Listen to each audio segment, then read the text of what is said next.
ne pas réussir, c'est dangereux, par exemple, ça c'est une pensée, c'est dangereux, et que le danger est associé à l'émotion de peur, ben, qu'est-ce qui va se passer? C'est que je n'oserai pas entreprendre. Donc je vais avoir un nœud psychologique. Et ce nœud psychologique, il est lié à quoi? Il est lié au fait que pour moi, c'est dangereux de faire quelque chose, parce que faire quelque chose, c'est risquer l'échec, ne pas réussir du premier coup, et ne pas réussir, ça veut dire quoi? Ben, c'est perçu comme quoi? C'est perçu comme quelque chose qui va me faire souffrir parce que j'ai déjà eu un échec plus jeune, je me suis fait engueuler par mes parents ou par le professeur, je me suis tapé la honte, on m'a critiqué, on m'a humilié, tout ça. Et donc là, on parle de nœud psychologique. Parce qu'on a une représentation de l'échec à partir d'une histoire, hein, où ça a été douloureux, ok. Et donc cette perception-là va être connectée à la peur.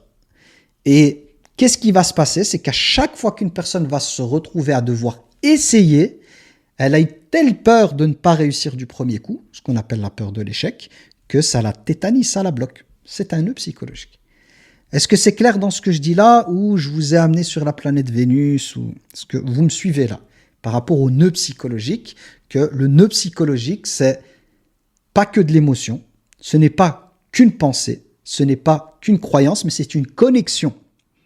Une connexion qu'il va falloir casser pour libérer l'énergie, pour libérer la personne. Donc casser, c'est déconstruire. C'est de déconnecter. Parce que là, de nouveau, c'est connecté. On revient à communication, échange, c'est connecté. C'est une connexion qui n'est pas bonne. Elle est là. Et donc, automatiquement, qu'est-ce qui se passe? C'est que la personne, dès qu'elle part dans des pensées, elle va activer ses pensées. Retenez, ce que je dis là, c'est hyper important. Dès qu'elle va avoir des pensées, en fait, de projection par rapport à l'entrepreneuriat un éventuel échec, comme c'est connecté, qu'est-ce qui s'active? Qu'est-ce qui s'active? Dès qu'elle pense à ça, il s'active quoi? Quelle est l'émotion qui démarre? Parce que c'est connecté. Quelle est l'émotion? Peur. Donc, vous voyez la connexion. Donc ça veut dire que si elle a le malheur de se projeter, d'entreprendre, et juste parce qu'elle a une croyance en fait que l'échec c'est dangereux et tout, dès que les pensées produites par la croyance, hein, dès qu'elle va se retrouver à penser à ça, automatiquement parce qu'il y a une connexion, ben, la peur va se déclencher. Mais elle, c'est pas la peur qu'elle veut. Elle veut pas de cette peur, mais c'est connecté, c'est ensemble. Donc ça veut dire quoi? C'est comme un interrupteur. Ça veut dire que t'appuies, donc la pensée là c'est l'interrupteur, comme c'est connecté, qu'est-ce qui s'active? La peur. Qui dit peur dit, en général, c'est la fuite, ou d'être pétrifié, ou ça peut être l'attaque. Et donc, qu'est-ce que moi je vais devoir faire en tant que thérapeute, parce que là on est dans la thérapie, c'est de casser cette connexion, c'est de briser cette connexion, c'est de libérer ça. Mais c'est pas en m'attaquant à l'émotion, parce que les gens, qu'est-ce qu'ils font? C'est de vouloir éteindre l'émotion. Le problème, c'est pas l'émotion. Le problème, c'est de connecter,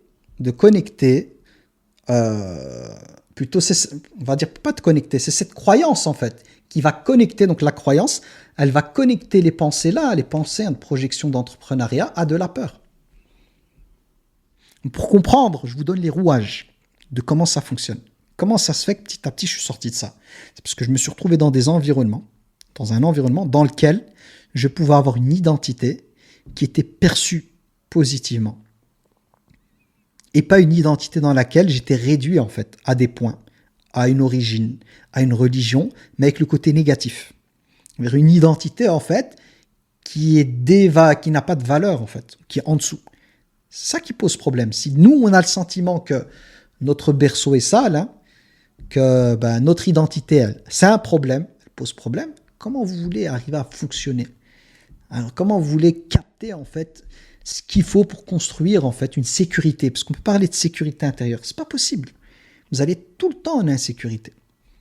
Parce que on vous renvoie le fait que votre identité, peu importe ce qu'elle soit de genre, d'ethnie, de religion, les points aussi, la réussite et tout ça, on vous renvoie à chaque fois que vous n'êtes pas assez. Vous n'êtes pas assez, vous n'êtes pas bien. Vous n'êtes pas bon.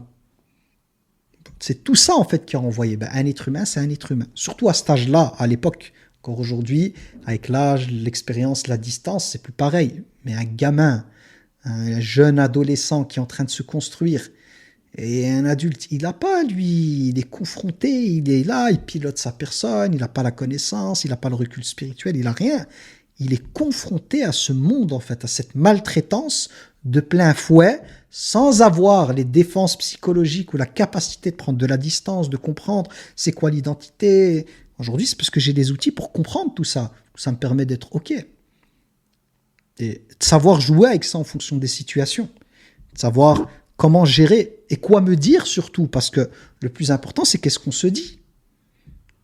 Si moi, à longueur de journée, je me dis, ben, en fait, t'es nul, tout ce qui est lié à ta personne, c'est pas bon. Parce que t'as pas la bonne génétique, t'es d'origine étrangère, t'as la religion qui est mal vue, tu viens d'un quartier paupérisé. Donc en fait, t'as rien qui va en fait. Donc tu vois, tout est négatif en toi en fait. C'est comme si t'as des handicaps de partout. إن في خلق السماوات والأرض واختلاف الليل والنهار لآيات لأولي الألباب. Bienvenue à vous. Donc aujourd'hui, on est le samedi 20 décembre 2025. Donc nous allons poursuivre donc les cours. Je rappelle qu'on est dans le module de la systémique. Là, on était occupé avec le modèle donc, de la cybernétique et que nous allons bientôt mettre un pas concret dans le thème de la communication. Alors, je ne vous cache pas, ce qui est intéressant avec ce que je vais vous dire, c'est pour vous montrer la position qu'il faut avoir avec la connaissance et toutes les choses qu'on est amené à apprendre, c'est que la connaissance, c'est une chose avec laquelle on avance, avec des parts d'incertitude, ce qu'on peut appeler des hypothèses, qu'on va aller vérifier, valider, invalider. Donc c'est toujours une construction et une déconstruction, une construction, une déconstruction, avec des éléments qui vont rester, donc des éléments qui vont être solides en les confrontant donc à la réalité, qu'on va garder, et puis d'autres éléments qui vont être placés, dans ces connaissances, en fait, ces pièces de puzzle, qui vont devoir d'une certaine manière se confronter à la réalité, au réel, à la réalité, pour voir si elles tiennent. C'est pareil ici dans ce que je vous explique en termes on va dire, du choix des mots, de l'explication des mots. Les choses peuvent évoluer avec moi, donc en fonction du temps, en fonction de mes recherches, en fonction des nouvelles informations que je vais collecter. Ma manière de construire et d'exposer les cours peut varier, peut changer, surtout au niveau des définitions, au niveau du sens des mots, etc., etc. Je vous dis ça pourquoi ? Parce que j'ai fait un travail, on va dire, d'exploration de deux termes qui vont être hyper importants ici. L'un des termes, c'est la communication. Concrètement, c'est quoi la communication de manière fondamentale ? Et la deuxième chose, c'est l'information. Alors peut-être que je vais commencer par ça, donc je vous invite, pour celles et ceux qui n'ont pas la flemme et qui ont le clavier entre leurs mains, de me donner, sans passer par l'IA ou le dictionnaire ou quoi, votre représentation de c'est quoi la communication et votre représentation de c'est quoi l'information. De nouveau, à partir de l'ici et maintenant, sans recherche, directement, en fonction de ce que vous savez, de ce que vous vous dites, de ce que c'est, de me donner, pour celles et ceux qui n'ont pas la flemme et qui ont le clavier de leur téléphone ou de leur PC entre les mains, de me donner leur représentation de ces deux concepts. Donc ce sont des concepts. Parce que nous, on va se mettre d'accord sur qu'est-ce qu'on va qualifier comme étant la communication, qu'est-ce qu'on va qualifier comme étant de l'information. Et à partir du moment où on se met d'accord, ça veut dire que normalement, pour ces deux termes-là, on a le même, je vais appeler ça la même langue, le même langage pour ces mots-là. Après, il y a d'autres mots qu'on va chaque fois on va devoir se mettre d'accord sur ce qu'on met derrière. Ok ? Donc à partir de ce cours-ci, il y a l'idée de fixer ensemble donc une définition de la communication et de l'information. Et à partir de cette définition-là, on va avancer dans le reste. Ok ? Donc il se pourrait que dans les vidéos précédentes, je parlais de communication par-ci par-là, et que là, ce que je vais vous dire et ce que je vais fixer avec vous n'a plus rien à voir avec la version précédente. Donc là, on fixe quelque chose. Fixer, ça veut dire qu'on va se mettre d'accord à partir d'ici, parce que les gens mettent plein de choses dedans. Alors, Aboubak, peux-tu répéter ? Donc, ma question, elle est simple, c'est quelle est votre définition de c'est quoi la communication ? C'est quoi communiquer ? Ok. Et de l'autre côté, quelle est votre définition de c'est quoi informer ? C'est quoi l'information ? Donc, je répète, c'est quoi la communication pour vous? C'est quoi donc la communication, communiquer, et c'est quoi l'information? Informer. Donc, il faut me noter, il faut me dire communication égale ça, informer égale ça. Mais de nouveau, on n'est pas en mode ChatGPT ou dictionnaire. Moi, j'ai envie de voir de votre côté quelle est la manière avec laquelle, comment vous avez intégré ces mots-là dans votre langage. C'est ça qui m'intéresse. Donc ici, communiquer, donc échanger, donc échange de nos idées, opinions. Informer, information, entendre les idées. Échange reçu. Ok. Donc ok, ici j'ai vu connexion. Alors je ne sais pas c'est pour lequel connexion. Alors la communication, c'est dire ce que je pense à l'autre pour qu'il me comprenne. Ok. Communication, pouvoir, donc il y a écrit pouvoir avec des mots, des sons et des gestes. Il y a écrit pouvoir. Comprendre le monde de l'autre et pouvoir se faire comprendre aussi. Donc pouvoir exprimer peut-être, que c'était ça, exprimer les choses avec des mots, des sons, des gestes. Comprendre le monde de l'autre et pouvoir se faire comprendre aussi. Ok. Alors communication, c'est la connexion et la présence. Ok. Donc là, vous allez voir hein, que même moi, hein, vous m'auriez, si j'étais avec vous et qu'on m'aurait posé la question sans mes recherches, donc je dis bien sans mes recherches, j'aurais aussi dit, voilà, par exemple, pour moi, communiquer, c'est échanger avec une personne et pouvoir lui traduire ce qu'on pense, nos idées, nos émotions, de décoder tout ça. Donc j'aurais dit ça. Et l'information, j'aurais dit que l'information, ben, c'est de pouvoir exprimer les choses en fait que je cherche à communiquer à quelqu'un. C'est de l'information. Mais la réalité, vous allez voir qu'en allant dans l'étymologie, hein, donc j'ai creusé, j'ai fait des recherches parce que je me suis posé des questions. Et ces questions sont venues de quoi? Ben, de ce qu'on va voir aujourd'hui, hein, ce qu'on appelle les axiomes de la communication. Ok, donc aujourd'hui on va mettre les deux pieds dans la communication et ce qu'on appelle les axiomes. Il y en a 5 de la communication. Donc c'est des choses qu'on va prendre comme étant vraies, sur lesquelles on va construire notre représentation de la communication. En retravaillant les axiomes de la communication que j'avais vus la première fois quand j'avais 19 ans, je me suis quand même posé des questions. Des questions sur quoi? Des questions sur, par exemple, le premier axiome, c'est on ne peut pas ne pas communiquer. Donc ça, c'est le tout premier axiome qu'on va découvrir ensemble, c'est que d'après cet axiome, c'est impossible de ne pas communiquer. C'est-à-dire on ne peut pas ne pas communiquer. C'est un axiome, c'est une chose sur laquelle on se met d'accord, comme 1 plus 1 est égal 2. J'ai envie de dire, c'est, en mathématiques, c'est un axiome. C'est un truc sur lequel on se met d'accord.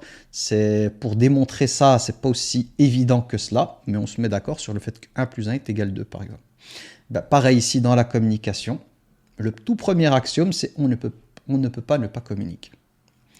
Mais ce qui s'est passé, c'est qu'au départ, en fait, j'étais du style à dire « Ok, on ne peut pas ne pas communiquer ». Donc j'avais ma représentation de la communication.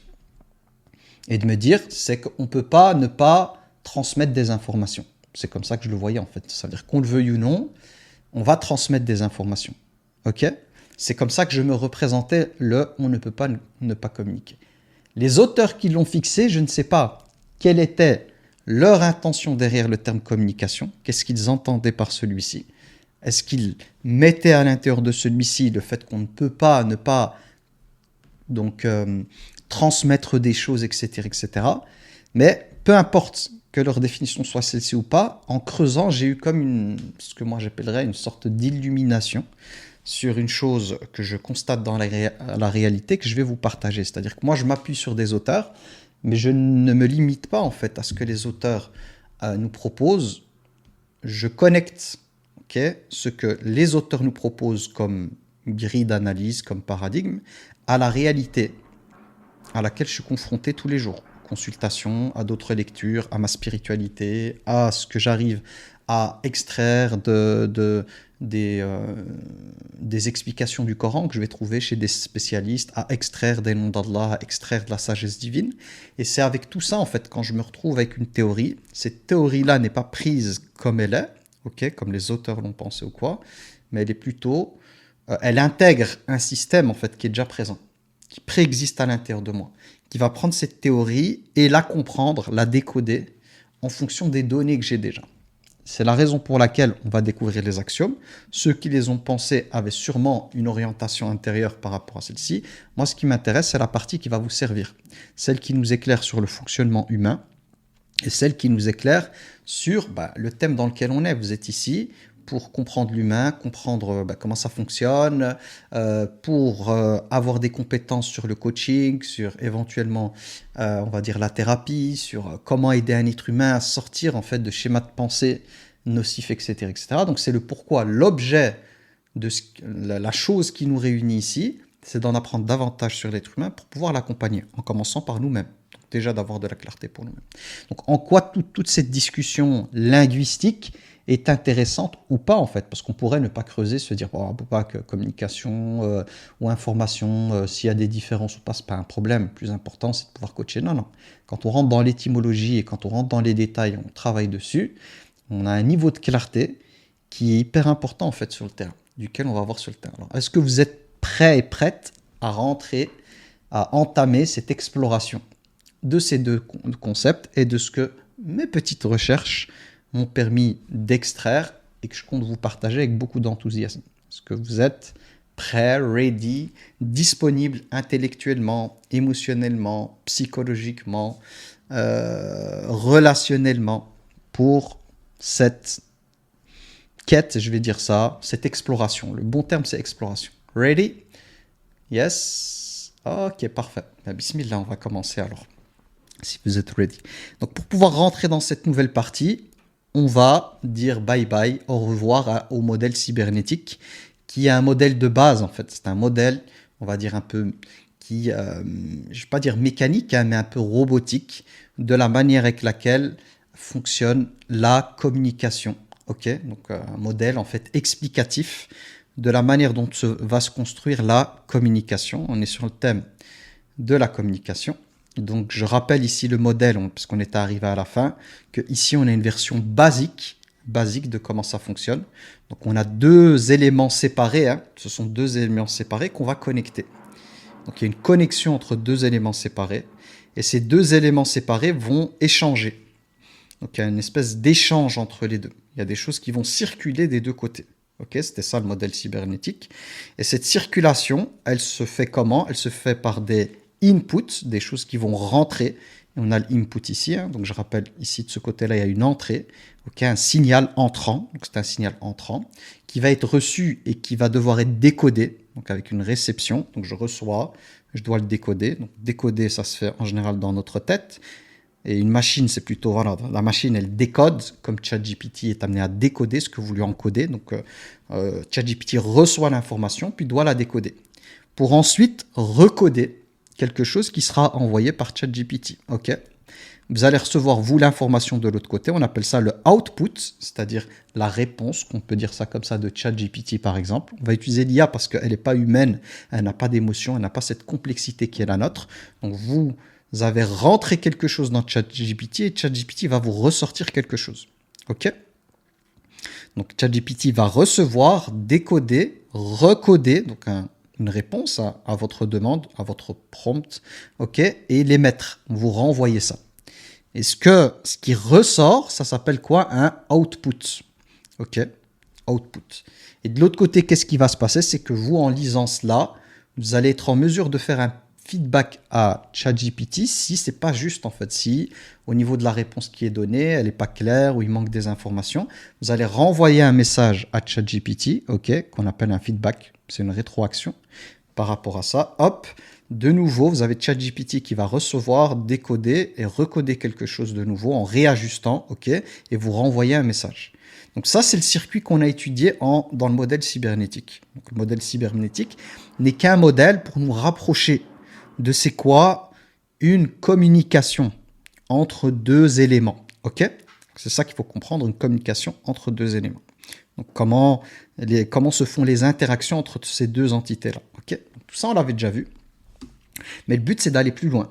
Donc là, dans ce que je vais vous proposer, on va sortir de la machine et on va aller vers l'humain. On verra que chez l'humain, c'est pas aussi simple qu'avec ChatGPT. Parce que ChatGPT n'a pas d'ego, n'a pas donc de blessure de l'ego, n'a pas de rapport à soi, n'a pas de projection narcissique, n'est pas un être qui est constitué biologiquement avec des hormones, n'est pas une machine en fait qui peut être fatiguée, qui manque d'énergie, qui peut être à fleur de peau. ChatGPT ne connaît pas le rouge, etc., etc. Donc c'est une intelligence dite artificielle, ça veut dire qu'elle n'est pas humaine, qu'elle n'est pas biologique, qu'elle n'est pas régi par les lois de la chimie, de la biologie et les lois aussi de l'âme, de l'esprit et de tout ce que l'esprit peut avoir comme spécificité. Donc c'est un truc qui fonctionne très bien en fait sur ce modèle cybernétique. C'est-à-dire que vous pouvez bosser avec ChatGPT de manière fluide.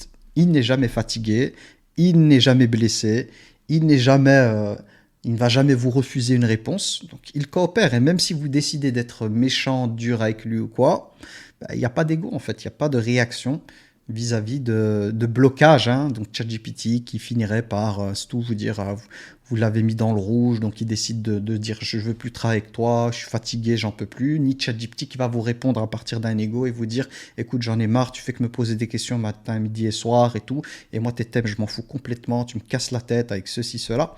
Il n'y a pas. Il est programmé pour répondre en fait.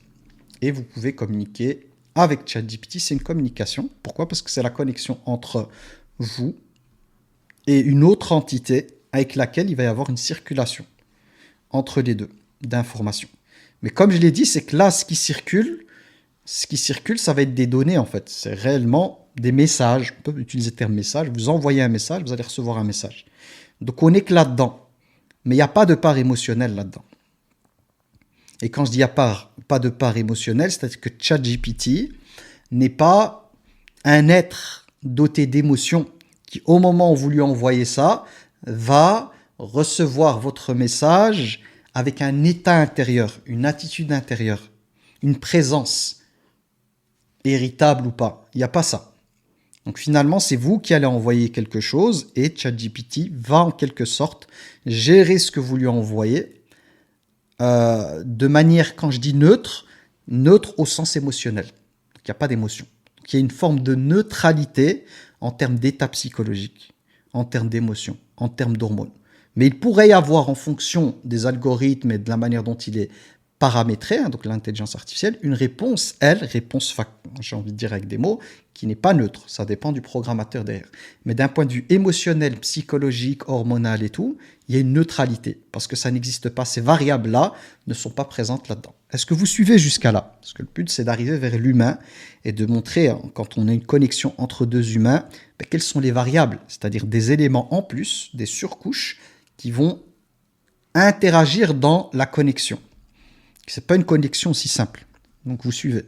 Donc, en général, avoir des disputes, des incompréhensions avec ChatGPT d'un point de vue émotionnel, c'est pas, j'ai envie de dire, c'est pas une chose en fait qui peut arriver. Même si ChatGPT peut répondre à côté de la plaque, vous savez que c'est une intelligence artificielle, qu'elle n'est pas humaine. Donc, même votre rapport à cette chose-là, quand bien même la réponse ne vous plaît pas, hein, mais il n'y a pas le fait comment on va dire ça, d'avoir un rapport émotionnel avec cette interface. Un rapport de regard. C'est-à-dire que vous n'êtes pas, lorsque vous êtes connecté à ChatGPT, dans la crainte de ce que ChatGPT pourrait penser de vous. On n'est pas dans la crainte, en fait, dans cette crainte. Et d'ailleurs, c'est ce qui fait de l'intelligence artificielle une chose dangereuse, c'est parce que on a l'impression d'être dans un espace de sécurité. Effectivement, ce n'est pas un être humain. Mais les datas récoltées, il y a des êtres humains derrière. Je passe toute la question là-dessus, parce qu'on ne va pas s'éparpiller sur les données, machin, la vie privée. Moi, ce que je veux que vous compreniez, c'est que à partir du moment où, en vous connectant à cette chose-là, à l'intérieur de vous, cette connexion est limitée en fait à une transmission de messages sans conscience en fait que cette chose-là, c'est-à-dire en ayant conscience plutôt que cette chose-là n'est pas un être humain qui va vous juger, qui risque de chercher à vous blesser et tout, ça crée une relation beaucoup plus fluide, beaucoup plus apaisée, beaucoup plus naturelle, beaucoup plus spontanée, beaucoup plus sécurisée. Est-ce que ça vous parle quand je dis ça ou pas du tout? Ça, on y va step by step pour montrer que se connecter à un être humain, ça va être autre chose. Là, on parle d'une machine. Et les risques en moins avec une machine. Yes, pour tout le monde c'est clair, là où je veux en venir petit à petit. Ouais, donc vous suivez. Donc finalement, ce qu'on peut dire, c'est que votre manière d'interagir avec la machine n'a rien à voir avec la manière d'interagir avec un être humain. En connexion avec un être humain, c'est plus pareil. On n'est plus confronté à la même chose. Et donc finalement, les manifestations de ce qui se passe à l'intérieur de nous ne vont pas être les mêmes avec une machine qu'avec un réel être humain. Pourtant, dans les deux cas, on peut parler de communication, à savoir d'échange, et je ne vais pas utiliser le terme d'information. Si je n'avais pas préparé le cours, j'aurais peut-être dit information, mais d'échange de messages, en fait, de circulation de quelque chose. Avec la machine, il n'y a pas ce risque. Ok ? Donc, tout ça pour dire quoi ? Pour comprendre que, ok, on a vu la machine, on a compris comment ça fonctionne, réception, décoder, recoder et tout, et que la machine peut répondre à côté de la plaque, mal vous comprendre, etc., etc. Mais c'est ok pour vous. Pourquoi ? Parce que vous ne partez pas dans des spéculations dans lesquelles vous vous dites, cette personne, elle fait exprès en fait de me répondre comme ça, cette personne, elle veut pas collaborer, cette personne, elle a un problème contre moi, cette personne, elle est jalouse de moi. Donc personne, en échangeant avec ChatGPT, ne sera amené à attribuer à ChatGPT une intentionnalité mauvaise de jalousie, de rejet, d'humiliation, de trahison. Non, avec ChatGPT, on est très tolérant. Ça veut dire que si on se dit, si ChatGPT répond à côté de la plaque, ben je vais lui envoyer le bon prompt. Je vais corriger. C'est moi qui vais corriger ma manière de lui transmettre les choses, les informations, de manière à ce que celui-ci, c'est-à-dire ChatGPT, réponde en fait à ma demande, que ChatGPT réponde à ma demande, à ce que je lui envoie, de manière alignée avec réellement ce que je veux lui dire. Donc, on voit qu'on est beaucoup plus tolérant en termes de réajustement avec ChatGPT. Quand celui-ci est à côté de la plaque, qui répond pas bien, on lui donne les informations qui lui manquent. Et là, on peut parler d'informations qui lui manquent et on spécifie de manière à ce que cette intelligence-là nous comprenne bien. Donc, on voit déjà, je vous donne des clés. C'est qu'ici, notre positionnement avec la machine est un positionnement dans lequel on est OK avec le fait de corriger, avec le fait de se dire, elle m'a pas compris la machine. Il lui manque ça, je vais rajouter ça, je vais lui donner ça pour finalement avoir la réponse alignée avec ce que je voulais dire. Parce que la difficulté qu'on rencontre avec ChatGPT, c'est que notre manière de décoder et d'une certaine manière, de recoder l'information sur la machine, donc de trouver le bon prompt. Le terme utilisé, c'est le prompt. Vous voulez discuter avec ChatGPT, les personnes les plus fortes en intelligence artificielle sont celles qui ont les prompts les plus adaptés à la machine. Donc, il y a tout un travail d'ingénierie en termes de prompt. Mais c'est quoi un prompt ? C'est vous qui avez la capacité à vous adapter à la machine, comprendre ce qu'elle a besoin d'avoir comme information pour vous donner la réponse la plus proche de votre demande. Est-ce que vous me suivez ? Ce que je dis là, c'est hyper important. Mais hyper, parce que le coaching, c'est ça finalement. Le coaching, c'est des allers-retours entre vous et le coaché. Coaché qui vous fait confiance. Coaché qui se dit, avec cette personne-là, elle ne va pas me juger, elle ne va pas me rabaisser, elle ne va pas me blesser, elle est bienveillante, elle veut mon bien, donc je suis OK avec cette personne de dévoiler certaines parts desquelles j'ai honte, de dévoiler mes culpabilités. Je suis OK que cette personne me renvoie un truc sans me sentir jugé ou écrasé ou sans me dire qu'elle veut mon mal parce qu'elle n'a rien à gagner avec ça. Donc je suis OK pour recevoir ce qu'elle me dit et me dire, OK, dans ce qu'elle me dit là, peut-être il y a un truc que j'ai pas compris et tout. Et donc, je vais essayer de reformuler, je vais essayer de répondre à cette question, je vais essayer de m'interroger que peut-être effectivement par rapport à ça.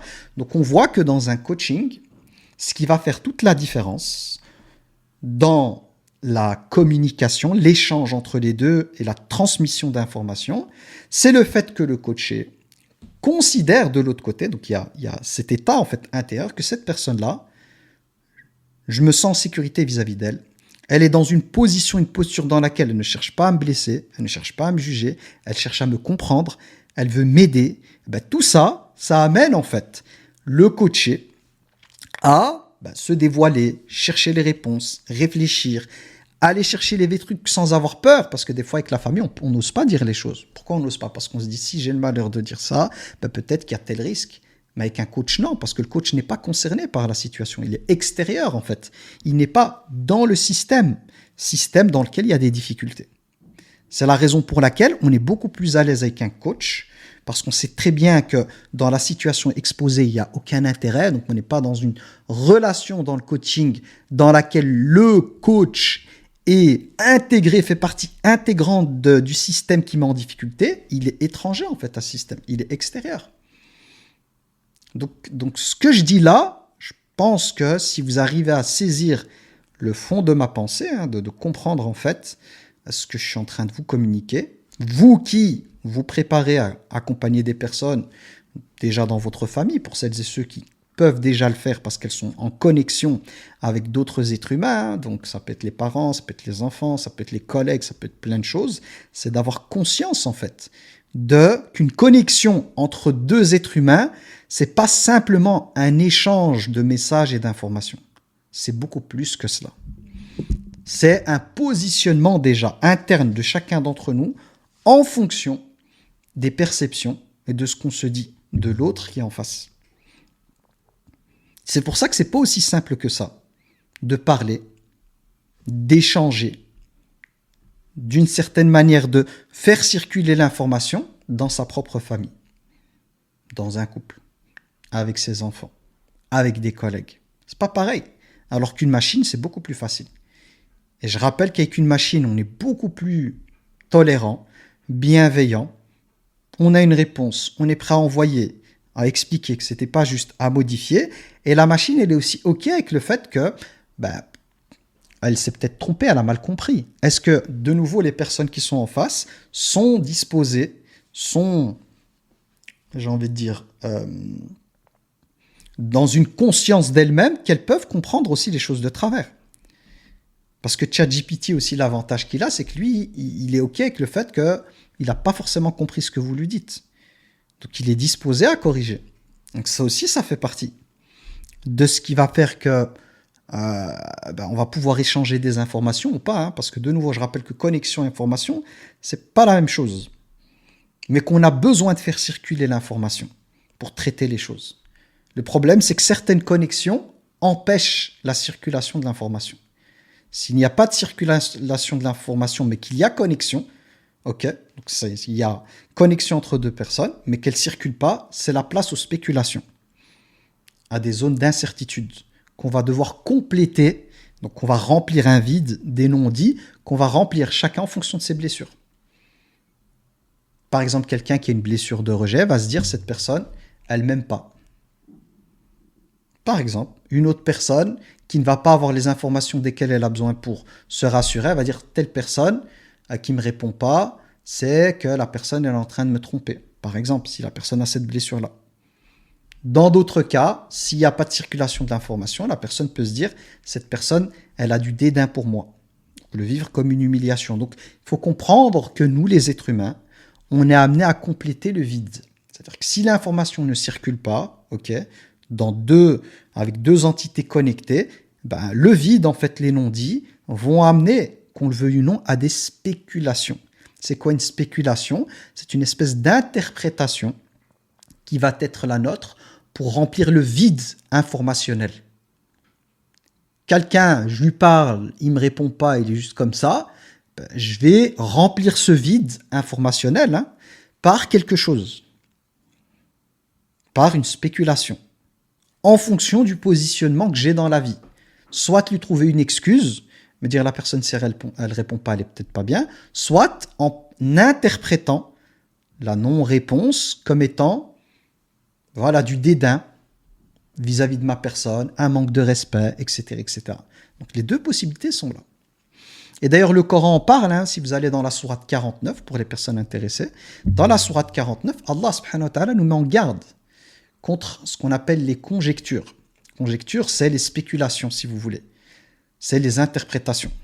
Il nous dit de mettre de côté beaucoup de conjectures de spéculation, car une part d'entre elles est péché. Et il nous dit de ne pas nous espionner, de ne pas commencer à médire, c'est-à-dire dire du mal de quelqu'un derrière son dos pour le plaisir de le faire. Il n'y a aucun intérêt à le faire. Il n'y a pas l'idée d'aider quelqu'un, de sortir quelqu'un d'une situation, parce que parler derrière le dos de quelqu'un avec l'intention de l'aider et de corriger un truc qui ne va pas, ça c'est une chose noble. Pourquoi? Parce que l'intention qui motive la parole, c'est de trouver une solution. Mais dire du mal de quelqu'un derrière son dos pour salir son image ou juste pour passer le temps et tout, ok, et de rigoler, et de prendre du plaisir là-dedans, ça pose problème. Pourquoi? Parce que l'intention n'est pas orientée vers quelque chose de bien.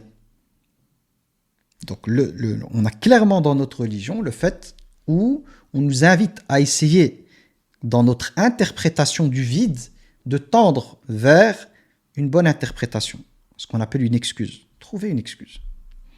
Plutôt que directement de glisser dans des spéculations pour remplir le vide de « il m'aime pas, il s'en fout de moi, il me respecte pas, il en a que faire de mes besoins, il en a que faire de ma personne ». Des fois, le silence, c'est parce que la personne est fatiguée, elle sait que si elle ouvre la bouche, elle est énervée, ça va mal se passer.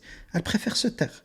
Ou émotionnellement, elle n'est pas disposée à répondre. Ou elle est dans le rouge. Et en étant dans le rouge, vous savez, c'est des fois dangereux d'ouvrir la bouche, etc., etc. Est-ce que ça vous parle? De nouveau, je vous pose un cadre qui est nécessaire et essentiel pour comprendre comment on va dire ça? La subtilité, en fait, d'une connexion entre deux êtres humains. Oui? Ok. Donc vous comprenez? Ok, parfait. Ce qu'on va faire, on va rentrer, on va mettre les deux pieds. Donc on va rentrer, premièrement, on va commencer par de la terminologie. Alors perso, je trouve ça compliqué. Quand je dis compliqué, en fait, on fait face à ça qu'on le veuille ou non. Donc le fait que ce soit compliqué, oui, mais le problème, c'est qu'on ne peut pas s'en défaire. C'est-à-dire qu'on ne peut pas, si on prend les axiomes de la communication, tu ne peux pas ne pas communiquer. C'est-à-dire que tu le veuilles ou non, tu ne peux pas ne pas te connecter. C'est-à-dire que nous, les êtres humains, on n'a pas de mode avion. Dès qu'on se retrouve dans un espace dans lequel il y a des autres êtres humains, on ne peut pas ne pas rentrer en connexion. C'est comme si on avait une sorte de 5G qui est activé 24 heures sur 24 et qui, dès qu'on rentre dans le champ, donc un champ dans lequel il y a des êtres humains, juste la connexion, c'est par exemple le regard ou la présence dans une pièce ou quoi, dès que ça arrive, tu es connecté. Exemple, une personne qui rentre dans une salle d'attente, dès qu'elle rentre dans la salle, même si elle ne parle pas avec la personne qui est à côté, il y a la communication, elle s'opère. Communication, ça veut dire que ton système prend en considération qu'il y a quelqu'un d'autre. C'est la raison pour laquelle quelqu'un qui est dans une salle d'attente, si elle a des gaz, elle ne va pas se mettre par exemple, utilisons le terme à péter. Pourquoi?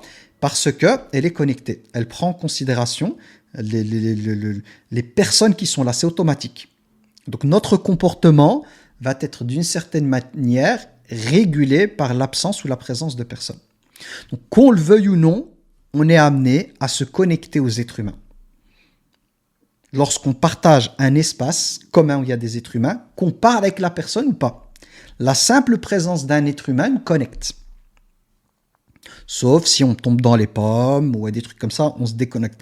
On se déconnecte si on dort ou on somnole ou quoi. Mais sinon, lorsqu'on est à l'état d'éveil, notre communication, c'est-à-dire la connexion, on mettra en lien, elle est automatique, on ne sait pas mettre mode avion. Il y a un cas dans lequel le mode avion existe, c'est quand la personne elle perd le discernement, on appelle ça la folie. Quelqu'un qui serait touché de folie, par exemple, est déconnecté. Elle perd en fait ses repères spatio-temporels en termes de relations. C'est la raison pour laquelle une personne qui a perdu sa raison peut faire tout et n'importe quoi devant les gens. Le regard des gens n'a plus aucune influence sur elle. La présence des personnes n'a plus aucune influence. Pourquoi? Parce que la folie déconnecte. Il n'y a plus de connexion avec l'environnement. La personne, elle est dans sa tête, on va dire ça comme ça, et c'est sa tête qui l'emporte, on va dire, sur tous les stimuli, on peut dire ça comme ça, sur, en tout cas, la connexion, la présence à l'extérieur. Est-ce que, de nouveau, ça vous parle ou pas du tout? Cette question de, dès que je me retrouve dans un espace avec des êtres humains, automatiquement, je vais être connecté. Automatiquement. Que la personne me parle, elle ne me parle pas, juste la présence de quelqu'un, le fait d'avoir conscience qu'il y a quelqu'un, ok, même si on serait aveugle, on va dire, on sait qu'il y a quelqu'un, cette simple conscience, et là on peut parler de la conscience, va nous amener à adopter un positionnement et des limites et un fonctionnement influencé par l'autre, même si l'autre ne fait rien. Juste est assis, c'est une salle d'attente, je rentre dans une salle d'attente, c'est clair et net que juste une personne va, d'une certaine manière, sa présence va amener à un échange, et là on ne parle pas d'information, à un échange relationnel, le fait qu'il y ait quelqu'un, voilà, quelque chose qui se passe, qui va influencer mon positionnement, ma présence, ce que je vais m'autoriser ou pas à faire. Ça s'appelle de la communication. Pourtant, il n'y a pas d'information qui circule. Et le terme information, attention, il y a des personnes qui vont considérer que c'est de l'information, mais pas au sens étymologique. On verra, parce que nous, on va faire ce choix-là pour comprendre. On est obligé de faire des choix et de sortir du terme information certaines choses pour garder une définition précise. Parce que normalement, les définitions et les mots, leur but, c'est d'extraire, c'est d'enlever en fait les choses desquelles on n'a pas besoin pour bien cibler. Donc, si on met dans information plein de choses, le terme, il nous aide plus à situer. Donc retenez que le terme information, on l'utilise nous dans le fait que tout est information, les vêtements que je porte et tout ça, ce serait de l'information. Pas dans, j'ai envie de dire, dans le choix qu'on va faire ici. On va considérer que l'information, c'est quoi? C'est la chose par laquelle je vais passer, que je vais utiliser, qui va donner forme à mon état, mon ressenti, à ce que je pense et tout. Ce sera ça de l'information. L'information, c'est le fait que moi, je vais remplir le vide. Quelqu'un est en face de moi, me parle, je réponds pas, Au moment où j'exprime, c'est-à-dire au moment où je m'exprime et j'explique le pourquoi je n'ai pas parlé, là, c'est de l'information. Dans la discipline dans laquelle on va se retrouver. Parce que informer, c'est quoi? C'est donner forme à ce silence. Lui donner forme, c'est d'expliquer, en fait, c'est quoi ce silence. Est-ce que vous me suivez? Comme ça, on ne se retrouve pas à dire que mes vêtements, ça donne une information. Cette définition-là, on la met de côté. Elle existe. Il y a des gens qui vont dire la manière dont vous êtes habillé, votre posture, donne des informations sur vous. C'est pas nous, on va retirer tout ça du terme information, même si cet usage existe, et on va garder dans information, c'est la chose où l'autre qui est en face de moi va remplir le vide informationnel. C'est-à-dire une chose vis-à-vis de laquelle je vois quelqu'un, je ne sais pas ce qui se passe en elle. Et moi, je vais commencer à spéculer. C'est-à-dire que l'information ici, c'est le fait que la personne, d'une certaine manière, va enlever mon incertitude. Je vais enfin savoir ce qui se passe. Je vais enfin savoir pourquoi elle tire la tête.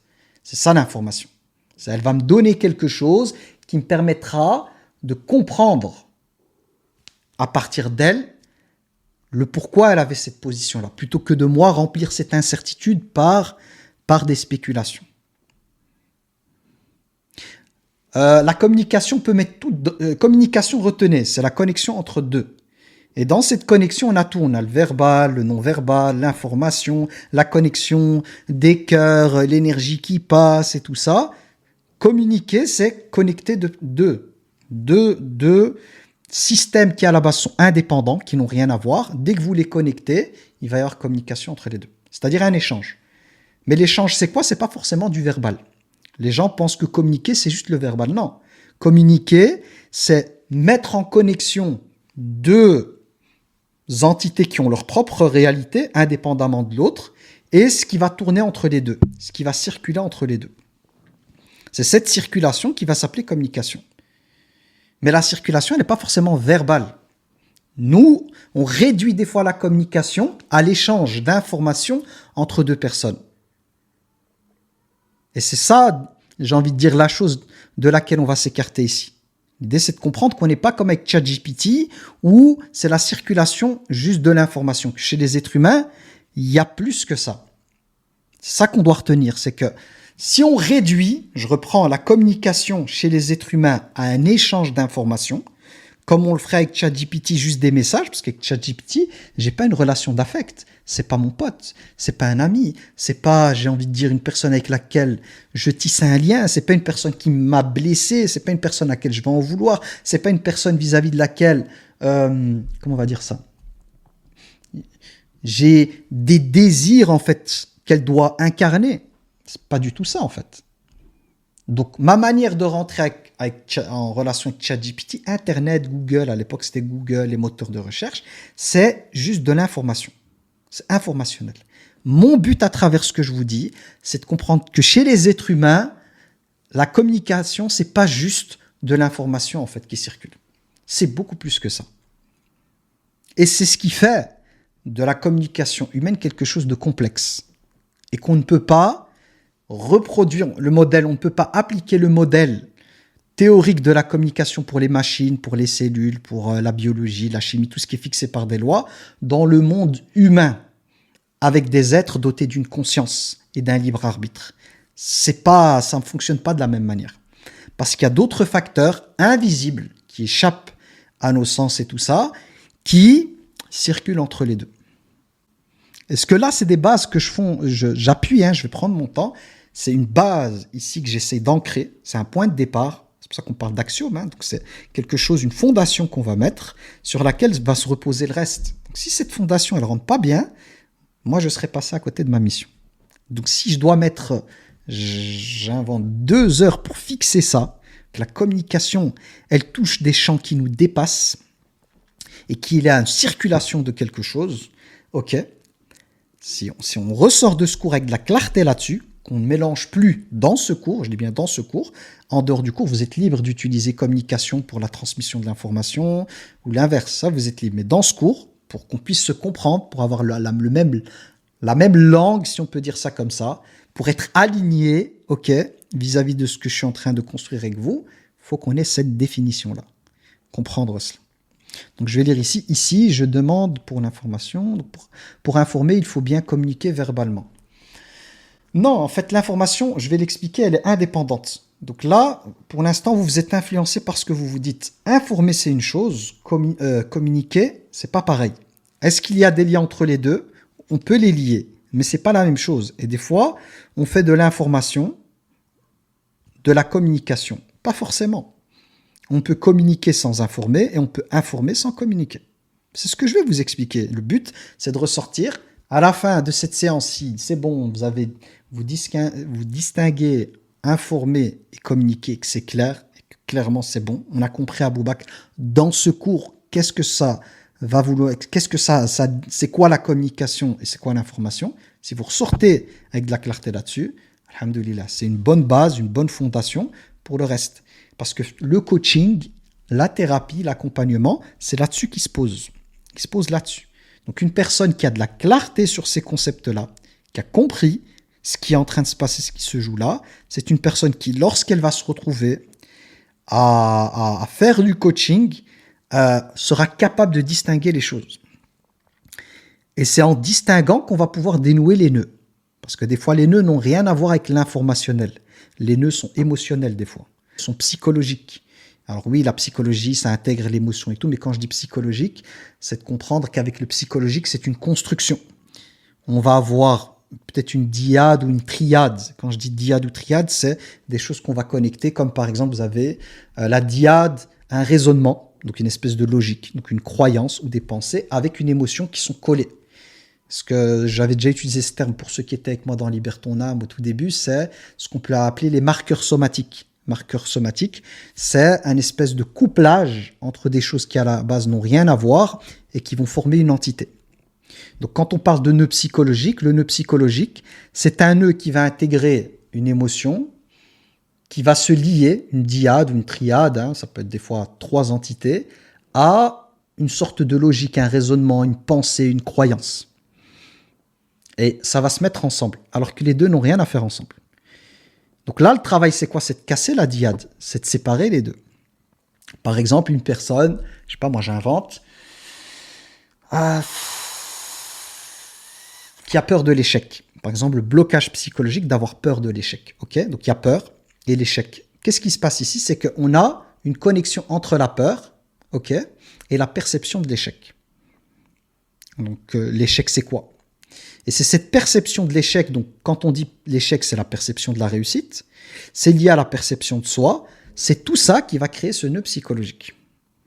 Donc là, qu'est-ce qui va se passer? C'est que moi, pour pouvoir libérer l'émotion, parce qu'il va falloir libérer, hein, donc casser pour libérer, ces connexions-là posent problème, donc elles créent un nœud psychologique entre un élément émotionnel et un élément de pensée, donc une manière de voir le monde, une représentation de soi, une représentation de la réussite, une vision de l'échec. C'est tout ça. Hein. Donc, on est dans la construction mentale, donc des idées, des pensées, des croyances et des émotions, et c'est connecté. Et c'est ça qui bloque une personne. Pourquoi? Parce que si vous avez une dyade ou triade, donc c'est des éléments en fait qui sont ensemble, qui par exemple impliquent le fait de se dire que ne pas réussir, c'est dangereux, par exemple. Ça, c'est une pensée, c'est dangereux, et que le danger est associé à l'émotion de peur. Ben, qu'est-ce qui va se passer? C'est que je n'oserai pas entreprendre. Donc, je vais avoir un nœud psychologique. Et ce nœud psychologique, il est lié à quoi? Il est lié au fait que pour moi, c'est dangereux de faire quelque chose, parce que faire quelque chose, c'est risquer l'échec, ne pas réussir du premier coup, et ne pas réussir, ça veut dire quoi?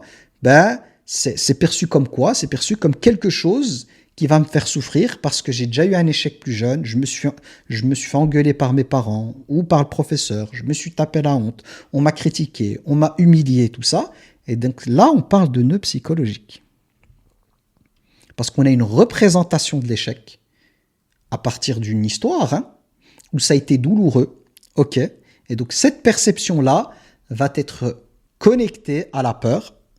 Et qu'est-ce qui va se passer? C'est qu'à chaque fois qu'une personne va se retrouver à devoir essayer, elle a eu telle peur de ne pas réussir du premier coup, ce qu'on appelle la peur de l'échec, que ça la tétanise, ça la bloque. C'est un nœud psychologique.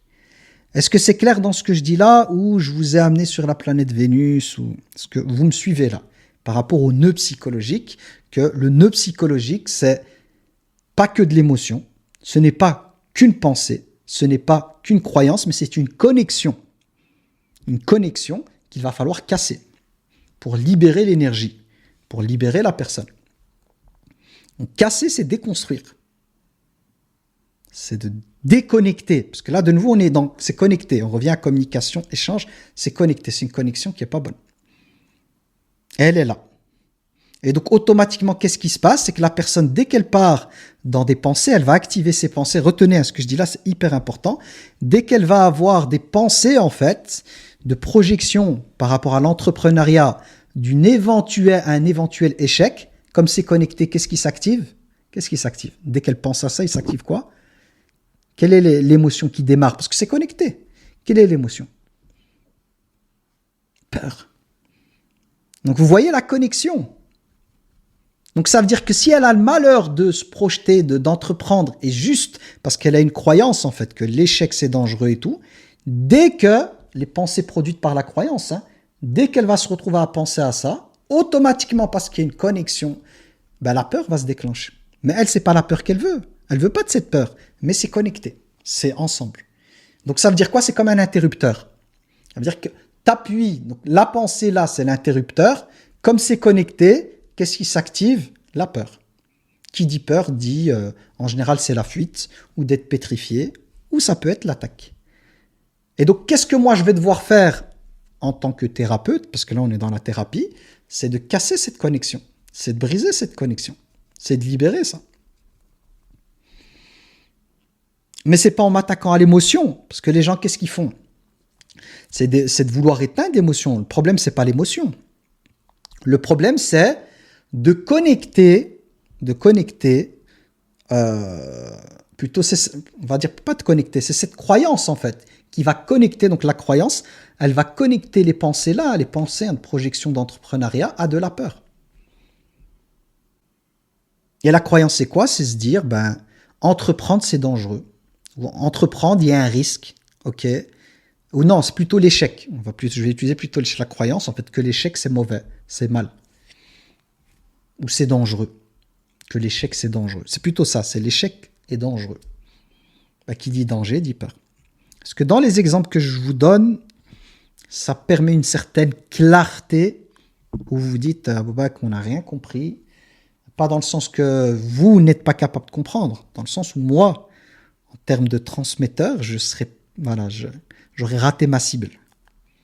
Dans ce que j'essaye de recoder, donc des choses que j'ai en tête, que j'essaye de recoder en fait, de la bonne manière pour vous les transmettre. Donc c'est connecté à la peur. Ici, ouais, c'est connecté à la peur. Donc ici, la communication, c'est que les deux parties ont bien été compris mutuellement.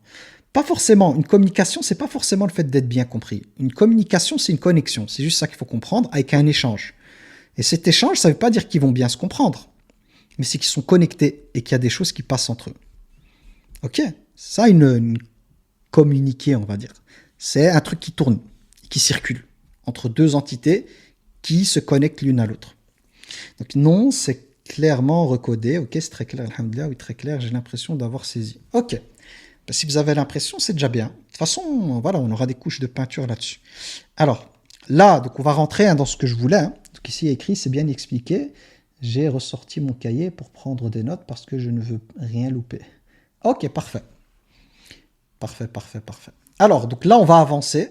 Donc là, on a vu donc ici le modèle cybernétique qui est basique, dans lequel j'ai envie de vous dire, il y a plein de choses qui sortent. Exemple, on a des input, output, comme vous pourriez l'avoir avec ChatGPT. Exemple, message reçu, c'est A qui dit quelle heure est-il. Donc ça, quelle heure est-il? Donc deux personnes qui se connectent et de l'information va circuler. Là, on peut parler d'information parce que c'est verbalisé. Ok? Donc ce sont des choses qui vont être... c'est un message qui est transmis. Quelle heure est-il? Ok? Réception, donc B va recevoir ça, entendre la voix de A avec ses oreilles. Ok? B va devoir comprendre, hein, donc si c'est en français, je suis francophone, la personne en face est francophone, ben, normalement, elle sait ce que ça veut dire, quelle heure est-il. Donc là, on parle de compréhension du message. Donc B comprend qu'on lui demande l'heure. Ok. Donc le récepteur, si on peut dire ça comme ça, est capable de décoder l'information. Il comprend ce qui se passe. Ok. Donc il a compris que la personne en face lui demandait l'heure parce que c'est la même langue ou qu'il connaît la langue. Ok. Celui-ci, B, va recoder.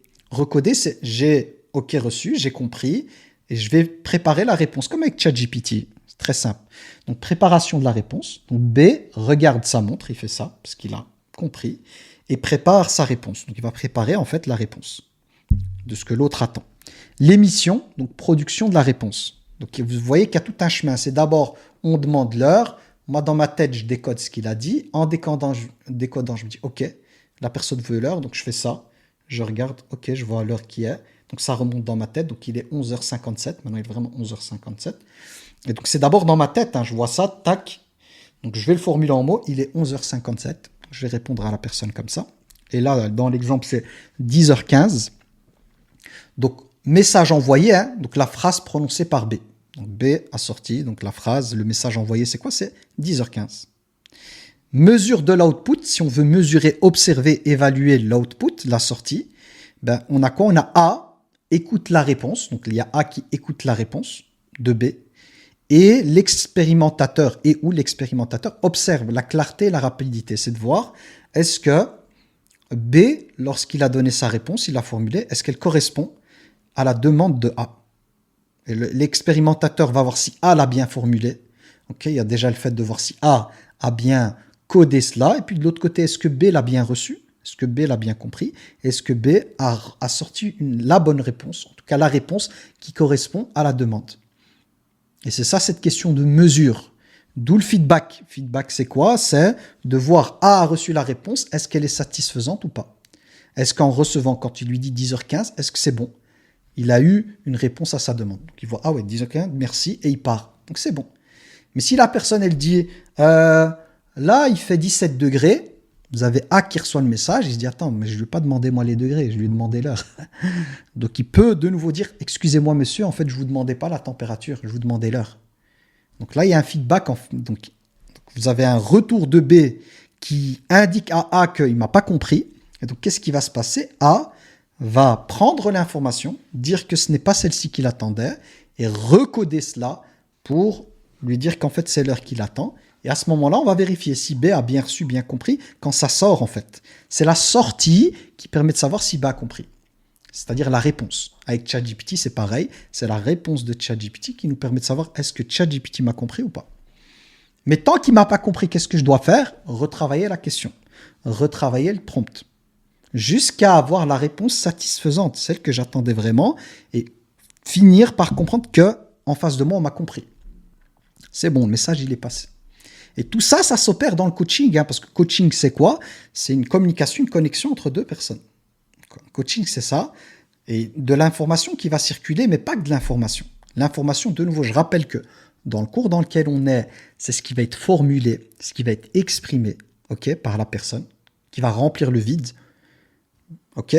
Mais le non-verbal et tout, d'un point de vue de ce que nous, on va faire, c'est pas forcément de l'information, dans le sens où, quand je vois quelqu'un en fait avoir des mimiques sur le visage, je peux spéculer, me dire « Ah, là, la personne, elle a des larmes aux yeux, me dire elle est triste. » Alors que peut-être elle a de la gratitude.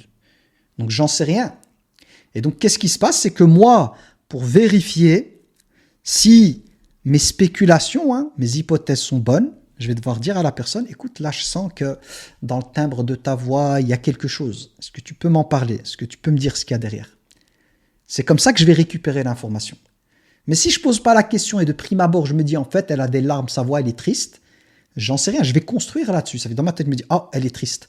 Donc, qu'est-ce qui va se passer en termes d'interaction avec la personne? Si je me dis elle est triste, ben, je vais me positionner par rapport à ma perception. Par contre, si je pose la question à la personne, en prenant les faits, je vois que le ton de ta voix change et tout, qu'est-ce qui est en train de se passer?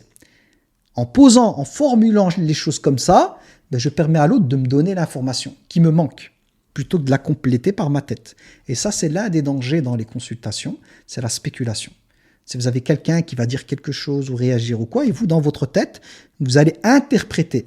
Non, il faut vérifier, vous allez avoir des hypothèses. Je peux me dire, je crois que, voilà, j'ai l'impression qu'elle est triste. Je posais la question. Dire, qu'est-ce qui t'arrive? Je sens qu'il y a quelque chose là qui s'actionne ou quoi. Est-ce que c'est de la tristesse? Et elle va pouvoir me dire, non, en fait, c'est pas de la tristesse. Si j'ai ça, c'est simplement parce que je me rends compte que c'est une grâce divine sur moi, et en fait, si je pleure, c'est des larmes de gratitude. Ah, ok, merci, parce que j'ai cru que c'était de la tristesse. Vous voyez? C'est ça, faire circuler. Communiquer, c'est ça. Il y a plein de signaux qui passent, ok. Donc, il y a plein de... La communication, elle tourne entre nous, il y a plein de choses qui tournent. Et puis, l'information, faire circuler l'information, hein, parce qu'on en a besoin en consultation, c'est d'amener à ce que ce soit transformé. C'est des signaux qui sont transformés. C'est des choses que je vais capter ou qui vont passer, que l'autre me les transforme en mots, si je peux dire ça comme ça, qu'elle puisse les exprimer, qu'elle puisse leur donner forme. Parce que informer, on va voir ça ensemble, c'est donner forme. Sinon, je vais spéculer en fait. Sinon, dans ma tête, je vais partir dans des théories, Donc, c'est hyper important de comprendre que dans cette circulation entre deux personnes, ben, nous, ce qu'on a besoin, c'est de l'information. Et de se rapprocher de l'information la plus juste. Ça, le but, c'est... Ça vient pour avoir l'information la plus juste, c'est-à-dire la plus alignée avec la réalité psychologique de la personne. Pas son ego, parce que vous pouvez avoir de l'information de l'ego, vous pouvez avoir l'information de l'ego blessé, vous pouvez avoir de l'information des conditionnements, mais nous, ce qui nous intéresse, non. Nous, on veut aller là où il y a le nœud, là où la personne elle souffre, là où elle a mal. Donc, de faire circuler l'information pour avoir les datas, les données desquelles j'ai besoin, qui sont les plus proches de ce qui fait que ça bug et ça bloque, pour intervenir. Est-ce que ça, de nouveau, en disant cela, vous me suivez toujours? Donc, je reprends ici, parce que si je rate des messages, c'est pas volontaire. Donc, n'hésitez pas, si vous avez vu que je suis passé, de me réécrire les messages si j'ai sauté sans le faire exprès. Donc, Soumaya disait qu'elle n'a pas l'impression d'avoir saisi. Ok, ben, vous inquiétez pas, on va aller dans les définitions. Je vais rajouter 2-3 couches, jusqu'à être sûr que Soumaya, on va la prendre comme référence, a fini par comprendre. Elle ne doit pas faire semblant. Le but, si on ne fait pas semblant, ça me demande, moi, de faire tout un travail de recodage. Donc, ce n'est pas un mal. Pour moi, c'est très bien. Parce que plus je vais retravailler, plus le but, c'est d'être précis. Ok? Alors, déconstruire les fausses croyances, donc, par le biais de nos émotions véhiculées par ces croyances lors de la communication. Donc, déconstruire les fausses croyances par le biais de nos émotions véhiculées par ces croyances. C'est-à-dire que l'émotion va indiquer qu'il y a un truc. En fait, quand quelqu'un réagit émotionnellement, ok, l'émotion va nous indique qu'on est face à une connexion entre une croyance et donc un système aussi de pensée qui s'est greffé à cette émotion. Donc l'émotion, c'est un indicateur pour nous dire que c'est là-dessus que tu dois travailler. C'est sur ce lien. Et donc sur l'échec, par exemple. Quelqu'un qui a peur de l'échec, qui stresse à chaque fois qu'elle doit entreprendre, elle est stressée, elle est anxieuse, on va devoir travailler sur sa représentation de l'échec. Et qui dit représentation de l'échec, son rapport à elle, ce qu'elle se dit d'elle, l'image qu'elle a d'elle-même. Mais pour pouvoir travailler sur l'image qu'elle a d'elle-même, l'image qu'on a de nous-mêmes est le fruit d'une construction qui commence dès l'enfance. Donc on va devoir plonger dans la relation avec les parents, de voir en termes de connexion avec les parents, communication, donc de nouveau, c'est pas que l'information, mais tout le reste, quelles sont en fait les choses qui l'ont amené à avoir ce rapport à elle-même? Qu'est-ce qui l'a amené à avoir peur de l'échec, à tel point que ça la bloque? Donc il y a tout un travail d'enquêteur, d'enquêter, pour voir à quel moment cette dyade ou triade, cette connexion s'est faite entre l'émotion, donc la peur, et le fait d'entreprendre. La peur de l'échec, c'est lié, donc c'est quelque chose qui implique, hein, quand on dit peur de l'échec, ça implique le fait de ne plus oser entreprendre. Qu'entreprendre, c'est dangereux. Mais entreprendre, ça fait partie de notre nature humaine. Un être humain qui est coupé du fait d'entreprendre, il va souffrir. Et entreprendre, c'est large, hein, c'est tout projet, hein. Que ce soit un projet familial, un projet entrepreneurial, humanitaire, peu importe ce que c'est, on a besoin d'être utile, on a besoin de contribuer. C'est un réel besoin. On a besoin d'une certaine manière, de se connecter au potentiel qu'Allah nous a donné pour apporter. Mais si moi, au moment où cette chose naturelle en moi, c'est un réel besoin, veut sortir à l'extérieur, donc veut s'exprimer, elle est bloquée, ce besoin est bloqué, il est bloqué par cette dyade ou triade de attention, il y a un risque, attention, tu pourrais ne pas y arriver du premier coup et c'est dangereux.